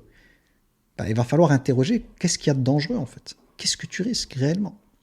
De quoi tu as peur? Et quel est le rapport en fait? Quel rapport a la personne avec elle-même, avec le regard des autres, avec tout ça et d'où ça vient? Ça vient de l'école? Est-ce que ça vient des parents? Est-ce que ça vient de la fratrie? Ça vient de quoi en fait? Pour commencer à déconstruire les pièces de l'ego. Il va falloir déconstruire en fait cette représentation, cette dyade en fait. Ok. Donc ici, donc la spéculation, c'est une déduction qui peut être fausse. Oui, qui est souvent fausse. La spéculation, ce qu'on appelle les conjectures, je pense en français, sont souvent fausses. On se fait souvent des films, et le terme utilisé en langue française, c'est parano. Paranoïe souvent, si vous voulez, si on extrapole, on pourrait dire qu'on paranoïe souvent. Que ces explications qui ne sont pas basées sur les faits, ou ces représentations mentales qu'on a par le vide informationnel, sont souvent fausses. Souvent fausses. Ok, donc comment savoir si c'est l'ego qui parle? Ben souvent, c'est l'ego blessé. Donc ça, c'est sûr que dès qu'il y a en général blocage, c'est l'ego blessé. C'est lié au soi. Pourquoi? La preuve, hein, pourriez me dire quelle est la preuve? ChatGPT n'a aucun problème à produire, à proposer, à se tromper et tout. Pourquoi? Parce qu'il n'a pas d'ego blessé. Donc vous pouvez l'attaquer comme vous voulez, le retourner de ChatGPT, vous fâchez parce qu'il vous a donné une mauvaise réponse, il continuera à faire son taf. Il n'a pas de blocage. Pourquoi? Parce qu'il n'a pas d'ego. Donc dès qu'il y a blocage, il y a ego blessé. Et il y a un risque de projection narcissique. Projection narcissique, c'est quoi? C'est d'avoir une projection d'un soi idéal qui va servir de base de référence pour me valider ou pas. Donc si je ne suis pas à l'image du moi idéal, je suis quelqu'un qui n'a pas de valeur, je suis quelqu'un qui est sans importance. Si je gravite les échelons qui me mènent au moi, pour moi idéal, hein, donc à ma projection narcissique, alors je suis quelqu'un de bien, je suis quelqu'un d'important. Et le danger, c'est que quand on arrive à avoir l'image des projections narcissiques, il y a un risque de tomber dans l'égocentrisme, ok? Ne pas y arriver. L'autre risque, c'est j'ai pas de valeur, je suis nul. Mais c'est les effets de l'ego. Et l'ego blessé. La preuve, je vous ai dit, ChatGPT fait son travail, produit et tout, et évolue. Hein. L'intelligence artificielle, elle évolue très vite parce qu'elle n'a pas peur de l'erreur. Elle n'a pas peur de l'erreur. Et l'erreur est indispensable pour apprendre. Toutes les compétences qu'on a aujourd'hui avec lesquelles on est à l'aise, ça n'a jamais été parfait dès le départ. Parler, par exemple, la langue qu'on parle, dès le départ, on se débrouillait avec des petits mots. Hein. Petit à petit, on fait, puis on a une correction de l'environnement, des parents qui vont dire c'est pas comme ça à l'école, sans risque de punition, sans risque de ne pas avoir la récompense. Là, c'est anxiogène. Apprendre, c'est devenu anxiogène. Pourquoi? Parce que l'apprentissage a été de nouveau des constructions et lié à une évaluation. C'est-à-dire que au lieu de faire de l'apprentissage une chose en fait vers laquelle on tend naturellement, hein, donc apprendre c'est un besoin, on a besoin d'apprendre et on a un élan intérieur vers l'apprentissage, on a tellement mis de pression là-dessus en termes de performance, de réussite, de classement de première classe ou pas premier de classe, de bulletins, de points, tout ce système en fait qui pose réellement problème, qu'on a amené tous ceux qui n'y arrivent pas en fait à avoir une crainte et une peur terrible en fait d'entreprendre et d'essayer. Donc la peur de l'échec. Mais c'est le système en fait qui conditionne quelque chose qui est naturel. Apprendre c'est naturel. Accepter les échecs, c'est naturel. Mais quand dans le système, en fait, si tu as le malheur de rater, de ne pas réussir du premier coup, tu risques d'abord d'être rabaissé par le point que le prof va mettre, les commentaires du prof, les paroles du prof. On revient à la connexion, il y a tout ce que le prof va dégager, mais pas que le prof, la classe aussi, les camarades, puis le retour, les parents, la fratrie, la famille. Donc c'est que de la pression, en fait. Et on parle aujourd'hui de ce qu'on appelle l'anxiété de performance. C'est-à-dire une peur qui est liée à une anxiété de performance, de résultat. On n'apprend pas pour un résultat, on n'apprend pas pour une cote. Quand le prophète a reçu Iqra, c'était pas pour donner une évaluation. Mais Iqra, c'est parce que c'est un projet de vie. Moi aujourd'hui, quand j'apprends, j'ai pas de stress, j'ai une boulimie d'apprentissage. Matin, midi et soir, je consomme des contenus pour apprendre. Pourquoi ? Parce que c'est bon, cette diade, elle est cassée. Ça veut dire que pour moi, je n'associe plus l'acquisition de connaissances à des points, à ma valeur, à ceci. Non, j'apprends parce que ça me fait du bien, j'aime bien transmettre, j'aime bien comprendre. Et c'est ça, notre fitra, elle est comme ça. Allah nous a câblés comme ça. Mais l'environnement dans lequel on est, qui est un environnement qui est la conséquence et le produit de, comment on appelle ça encore, de l'industrialisation et maintenant du capitalisme, avec la pression, c'est le rendement, le temps, c'est de l'argent, on met de la pression de performance, de résultat, où à chaque fois, on diminue le temps pour le max de productivité, c'est contre nature chez un être humain. C'est que du poids, que de la pression et tout. Et ça commence à l'école. Les enfants doivent être les plus rapides, donc même la matière, vous êtes censé l'assimiler selon une période. Un examen, c'est un nombre d'heures. Et vous avez un nombre d'heures pour répondre aux questions. Il y a peut-être des questions qui demandent une journée. Et donc tout ça, ce formatage, au moins 12 années dans ce système-là, si on prend les primaires et l'école secondaire, donc collège et lycée, c'est 12 années à être formaté avec ce truc-là. Mais c'est normal que vous avez des adultes, des enfants, ados et adultes qui ressortent de là, complètement traumatisés en fait, avec une peur de tout, qui n'osent plus entreprendre, qui ont de l'anxiété par-ci, de l'anxiété par-là. Ça pose des problèmes à tous les niveaux. Faut être la mère performante, l'épouse performante, le mari performant, l'époux performant. Voilà, faut être parfait en fait dans tout. Irréprochable, parfait, machin, avec des attentes surréalistes vis-à-vis de nous, vis-à-vis des autres, vis-à-vis des enfants. La pression dessus, ça ne peut donner que du malheur, de la souffrance, ce à quoi on est exposé. Et votre job à vous, pour ceux qui veulent s'impliquer là-dedans, déjà pour ceux qui sont connectés à d'autres êtres humains, votre job c'est de déconstruire ça. Votre job c'est d'éduquer. Votre job c'est de conscientiser. Votre job c'est d'accompagner vers la modification des schémas de pensée, vers la déconstruction de certaines croyances qui ont des effets néfastes, très très très mauvais sur l'humain et qui amènent à des dysfonctionnements à tous les niveaux. C'est un dérèglement de la fitra. Donc, c'est-à-dire que Allah nous a équipés, c'est comme les rouages d'une montre, il ne faut pas y toucher, donc c'est fait comme il faut. L'être humain, il est rentré là-dedans. Comme il est rentré avec les OGM, maintenant il rentre dans les cellules, il modifie tout, il est en train de tout bousiller. C'est pareil avec l'être humain. Par quel biais ça se fait ? Par l'éducation nationale, dans lequel on va complètement dérégler un être humain. Et on le voit maintenant, des enfants qui, à la base, n'ont pas l'âge de parler de sexualité, ni de genre, ni rien. C'est des enfants, ils sont naïfs, ils veulent juste vivre leur vie et jouer.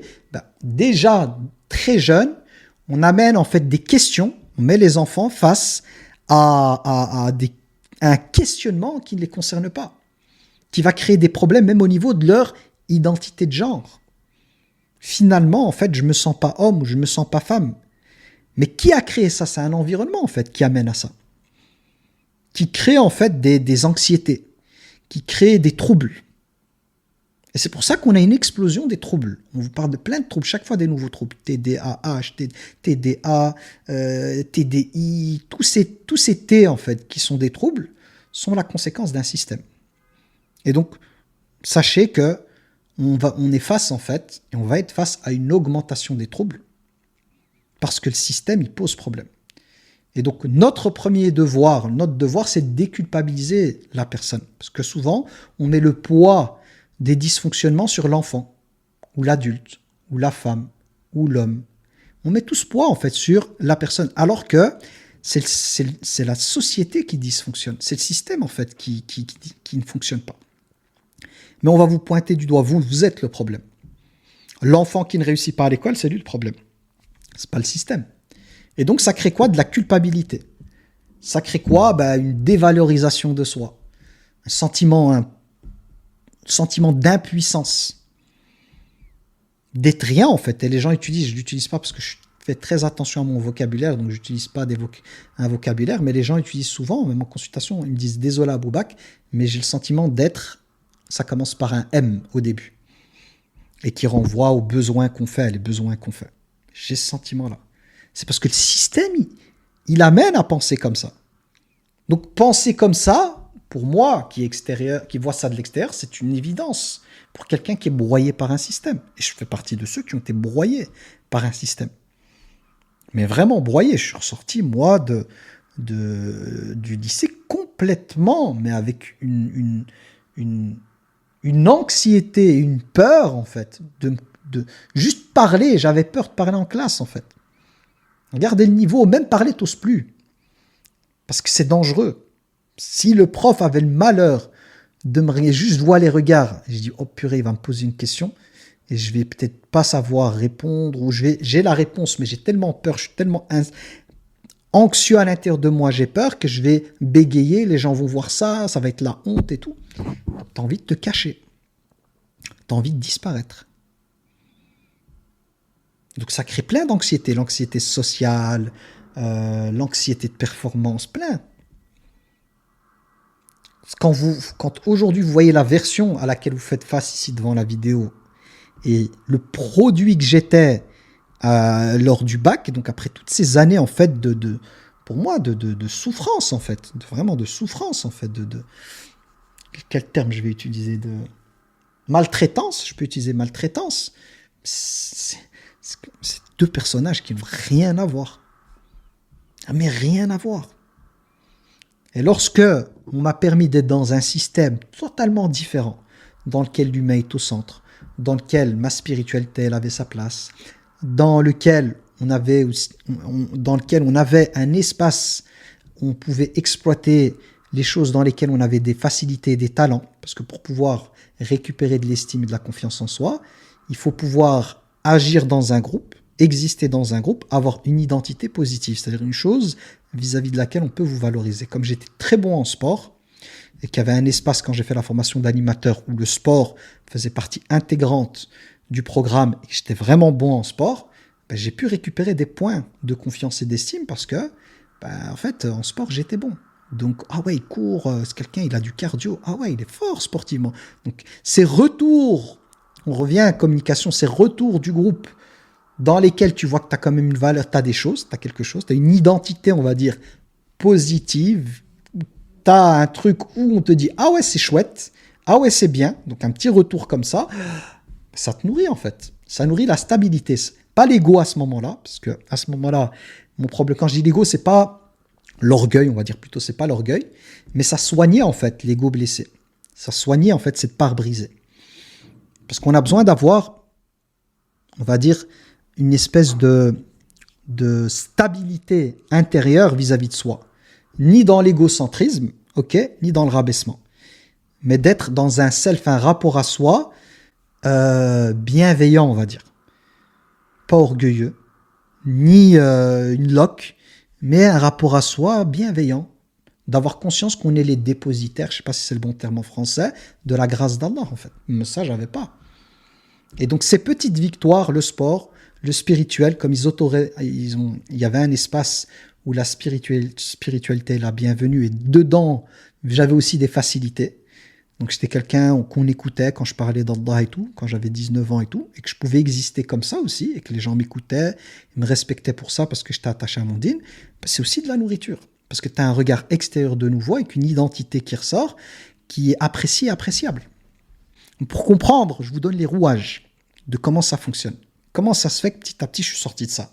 C'est parce que je me suis retrouvé dans un environnement dans lequel je pouvais avoir une identité qui était perçue positivement.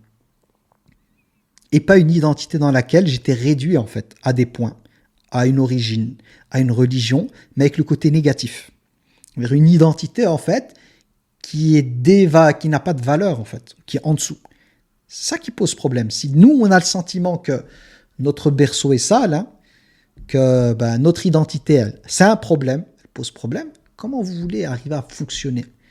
Alors, comment vous voulez capter en fait ce qu'il faut pour construire en fait une sécurité? Parce qu'on peut parler de sécurité intérieure, c'est pas possible. Vous allez tout le temps en insécurité. Parce que on vous renvoie le fait que votre identité, peu importe ce qu'elle soit de genre, d'ethnie, de religion, les points aussi, la réussite et tout ça, on vous renvoie à chaque fois que vous n'êtes pas assez.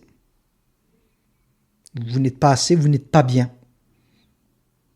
Vous n'êtes pas bon. C'est tout ça en fait qui est renvoyé. Ben, un être humain, c'est un être humain. Surtout à cet âge-là, à l'époque. Encore aujourd'hui, avec l'âge, l'expérience, la distance, c'est plus pareil. Mais un gamin, un jeune adolescent qui est en train de se construire, et un adulte, il n'a pas, lui, il est confronté, il est là, il pilote sa personne, il n'a pas la connaissance, il n'a pas le recul spirituel, il n'a rien. Il est confronté à ce monde, en fait, à cette maltraitance de plein fouet, sans avoir les défenses psychologiques ou la capacité de prendre de la distance, de comprendre c'est quoi l'identité. Aujourd'hui, c'est parce que j'ai des outils pour comprendre tout ça. Ça me permet d'être OK. Et de savoir jouer avec ça en fonction des situations. De savoir comment gérer et quoi me dire surtout. Parce que le plus important, c'est qu'est-ce qu'on se dit. Si moi, à longueur de journée, je me dis, ben, en fait, t'es nul, tout ce qui est lié à ta personne, c'est pas bon. Parce que t'as pas la bonne génétique, t'es d'origine étrangère, t'as la religion qui est mal vue, tu viens d'un quartier paupérisé. Donc en fait, t'as rien qui va en fait. Donc, tu vois, tout est négatif en toi, en fait. C'est comme si tu as des handicaps de partout. Ben, le discours qui est celui de cette croyance-là, qu'est-ce qu'il implique? Ben, c'est un discours qui te rabaisse. C'est un discours qui crée de l'anxiété et de la peur. Donc, tu as envie d'une chose, c'est fuir. Et je fuyais dans le sommeil, dans les jeux vidéo, dans les mangas ou dans le repli communautaire. Là où il y avait des personnes comme moi, vis-à-vis desquelles, en fait, j'étais pas le dernier, on va dire, celui qui était le plus paumé, on va dire ça comme ça. Quand tu es dans un groupe dans lequel les personnes plus ou moins te ressemblent, où il y a des personnes qui galèrent plus que toi, tu te dis ça va. Parce que tu es dans un groupe dans lequel ça va. Et donc là, tu arrives à exister dans un groupe comme ça. C'est ce qui explique le pourquoi les jeunes ont tendance à aller dans des groupes qui peuvent poser problème. Pourquoi ils fréquentent les bandes? Pourquoi ils fréquentent des fois les gens qui vont consommer des substances? Pourquoi ceci? C'est parce qu'ils trouvent un lieu dans lequel il y a plus de sécurité qu'à l'école ou à la maison, en termes d'identité. Là, avec ceux avec lesquels ils sont, on est tous perçus comme des losers. Je suis avec eux, finalement, je ne suis pas autant loser que ça dans ce groupe. Dans ce périmètre-là, je me sens plutôt en sécurité, ça va. Il n'y a rien qui m'insécurise. Mais dès que je sors de ce périmètre, exemple le jeune qui doit aller postuler, se retrouver devant quelqu'un, il perd complètement ses moyens. Parce que là, il a le sentiment d'être un moins que rien. Donc tout ça, c'est la communication. Tout ça, c'est les connexions et toutes les choses qui passent en dehors de l'informationnel, du champ informationnel verbalisé, qui va pénétrer quelqu'un, qui va influencer l'intériorité de quelqu'un. Donc quand on parle de l'école, c'est pas les profs qui me disaient clairement, les profs me disaient t'es un nul, tu vas jamais y arriver. Mais il y avait un champ de connexion communicationnelle, d'incertitude en fait autour de moi qui m'amenait à le remplir en fait avec la perception, mes peurs, mes doutes et tout. Parce qu'en général, on remplit le vide souvent avec nos craintes, nos peurs, nos doutes. Donc si moi je suis pas en confiance vis-à-vis de moi-même, si moi je me dis l'autre il est dangereux, je les connais pas, ils vont se moquer de moi. Qu'est-ce que je vais remplir dans ce vide, dans cette incertitude qui est là? C'est-à-dire qu'il n'y a personne qui me sécurise par ses paroles ou je peux oser. Automatiquement, ce qui va prendre la place dans ce champ d'incertitude, c'est ma peur. Jusqu'à ce qu'une personne dans le groupe vienne et pas communique avec moi, parce que là on va réduire la communication au verbal, mais vient et me donne des informations qui vont me sécuriser. Alors là, à ce moment-là, quand dans la classe, je vais sentir qu'il n'y a pas de risque de moquerie, qu'on me rabaisse, les gens sont bienveillants, ils m'aiment bien et tout, alors je vais oser petit à petit sortir de mon extraversion. De mon introversion plutôt. De mon introversion, pourquoi? Parce que le seul moyen pour que la tortue sorte de sa carapace, c'est d'être sécurisée. Tant que le territoire n'est pas sécurisé, c'est tout à fait normal pour une tortue de rentrer dans sa carapace. C'est ce que je faisais. Donc finalement, l'introversion est une posture de sécurité face à un monde perçu comme potentiellement dangereux. Perçu comme potentiellement dangereux. Jusqu'à ce qu'il y ait une information qui circule, Et pas le vide communication, pas un autre type de communication, mais vraiment une information, donc verbalisée et tout, qui va me rassurer et qui va me permettre de sortir petit à petit pour affronter le monde. Est-ce que ça parle tout ça? Là, j'ai mis la 5e avec du concret, hein, mais on a besoin de tout ça, hein, j'ai envie de dire, sur le terrain.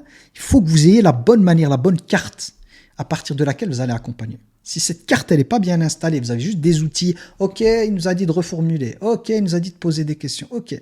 Mais pour faire quoi en fait? Reformuler, pourquoi? Poser des questions, pourquoi? Interroger les perceptions, pourquoi? Pour aller où? C'est juste pour répéter de la technique? Non. Il y a quelque chose qui est recherché derrière.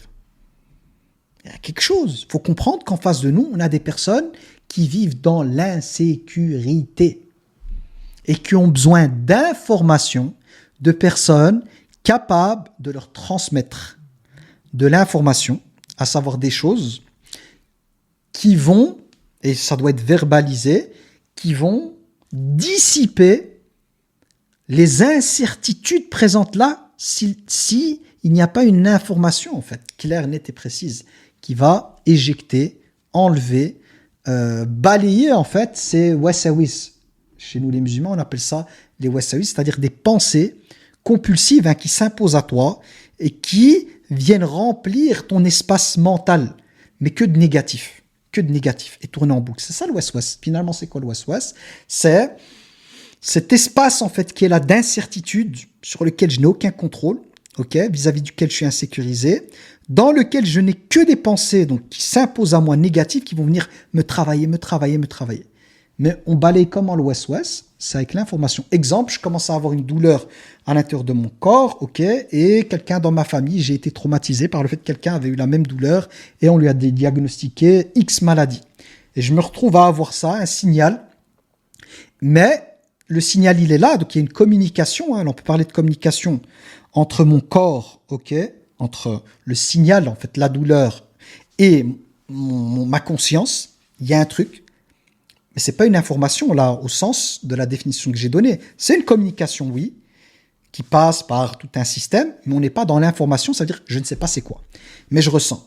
Et automatiquement, parce que j'ai cette crainte et cette peur, parce que j'ai vu quelqu'un qui avait un truc comme ça, il a souffert et tout, j'ai pas envie de souffrir, automatiquement, quand ça vient, comme je n'ai pas l'information qui me permet de décrypter ce que j'ai, qu'est-ce qui se passe? Automatiquement, quel est le flot de pensée qui va arriver qu'on appelle waswas? C'est « Oh, t'as ça, peut-être un truc grave et tout, tu t'imagines ?» Je vais partir là-dedans jusqu'à ce que je me retrouve face à un médecin, c'est-à-dire une personne en laquelle j'ai confiance, qui a les outils, qui va m'envoyer faire des radios et tout, une prise de sang, et qui, à la fin, va me donner l'information. Une information qui va me dire, écoutez, monsieur, vous inquiétez pas, ce que vous avez là, ça n'a rien à voir avec ça. Effectivement, vous avez une petite infection, vous prenez ce traitement, en une semaine, c'est réglé. Dès qu'il me donne l'info, avant même d'avoir pris le traitement, juste le fait de savoir, d'avoir l'info et de balayer mes wasawis, parce qu'il n'y a plus de vide, en fait. J'ai une information qui est venue balayer ça, en laquelle j'ai confiance. Ben, qu'est-ce qui se passe? Tout le poids, en fait, de toutes mes spéculations, tous mes scénarios catastrophes disparaissent, parce qu'il y a une information qui est venue, qui est considéré par moi comme étant la vérité, parce que je me dis c'est un médecin, il y a des radios et tout, donc je lui fais confiance. Donc on voit cette question de confiance, et c'est de la croyance. Hein. Je crois que ce qu'il me dit là est l'explication. Ça balaye en fait toutes ces ruminations. C'est pareil que le Coran. Quand on parle de thérapie par la psychospiritualité, c'est d'amener une information explicative de ce qu'une personne vit et ne comprend pas, et qui l'amène à souffrir, dans une interprétation qui n'est pas la bonne. C'est ça le travail que je fais et que vous allez devoir faire. C'est d'être en mesure, en fait, de comprendre ce qui se passe pour pouvoir amener une information en laquelle la personne va avoir une confiance totale ou absolue, que c'est une vérité, en fait, qui va venir balayer toutes ces ruminations, en fait, qui venaient d'une interprétation qui n'est pas bonne. Et quand ça marche, ça touche sa cible, c'est comme appuyer sur une chasse. Tout part dans les égouts, ça disparaît. Est-ce que ça vous parle ou pas du tout?